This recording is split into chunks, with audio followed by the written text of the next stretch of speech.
we are proud to be partnering as the SAF with End Poverty Edmonton and Public Interest Alberta. Create a basic income Edmonton, which we hope will be a basic income greater Edmonton, and we're trying to get groups to become interested in lobbying the government for a basic income. So I'd like to proudly bring out Alison Posh this afternoon.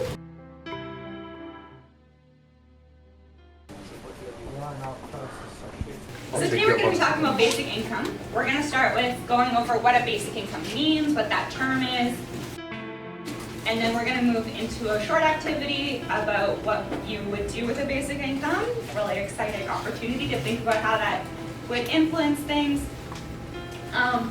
At its absolute root, a basic income is an income floor, which is the idea that no one in society should have an income that is lower than that base amount. A basic income should be universally available, even if it isn't paid to every single person should be eligible. It's not based on looking for a job or on your past employment. You don't have to meet a specific set of criteria in order to be eligible to get that income. Just because you are a person who lives in a society, you are entitled to a basic income. Canada has a couple of examples of a basic income. One is the Canada Child Benefit, the other is Old Age Security and the Guaranteed Income Supplement. The only criteria to be eligible for those programs is age. So the Canada Child Benefit is for 18 and under, and Old Age Security and the Guaranteed Income Supplement are for 65 and older. And so for those two populations, we as a society decided that none of those people should have less income than a certain amount. Whether that is enough or whether it's the full amount that we should be giving, that's definitely up for discussion, but they function sort of like a basic income for those populations. And so when we're talking about basic income today, we're talking about what a basic income would look like for people that fall between the ages of 18 and 65, because that's an area where we don't have a program that functions like this now. So some principles of a basic income. This is like when people are proposing what a basic income should look like or how we would achieve a basic income, they are speaking to these particular qualities and they change depending on the proposal. So universality refers to, doesn't everyone get a basic income? Like, is it just universally available for people that meet a certain criteria? Is it only for some people? Conditionality means, are there things that you have to do to get a basic income? So the way that social assistance works right now, for example, sometimes you need to be job seeking. For example, with employment insurance, right, you need to be looking for a job in order to be eligible for it. So that has a condition, right? A basic income typically has very few conditions. Maybe the only condition is that your income falls below a certain threshold. The amount and adequacy refers to, is the basic income intended to be enough to live off of? Does it keep up with inflation and cost of living? Is it truly an income floor where someone can meet their basic needs while getting that amount? Or is it more of just like a supplement or a top-up, which would have less of an effect in terms of eliminating poverty, but could be helpful for people that have some income, just not enough income?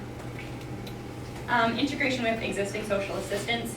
Are other programs eliminated in order to have a basic income? Are other payments rolled into a basic income payment? Is basic income amount changed on particular qualities, for example, like disability, or is it separate from other social assistance programs?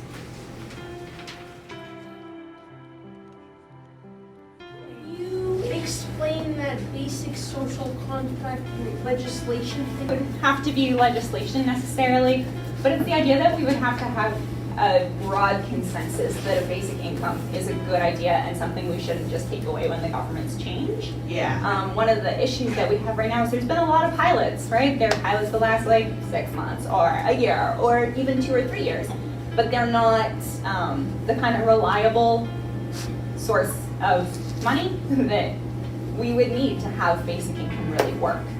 Exactly, and one thing that went drastically wrong with age this past election is we had an increasing annually according to inflation. De-indexed it. Yeah, exactly. And I think a lot of people would begin to feel that way about a basic income as well. So we need to ensure that when we're fighting for a basic income for Alberta or for Canada, that we're making it very clear that it's not just a one-term program, right?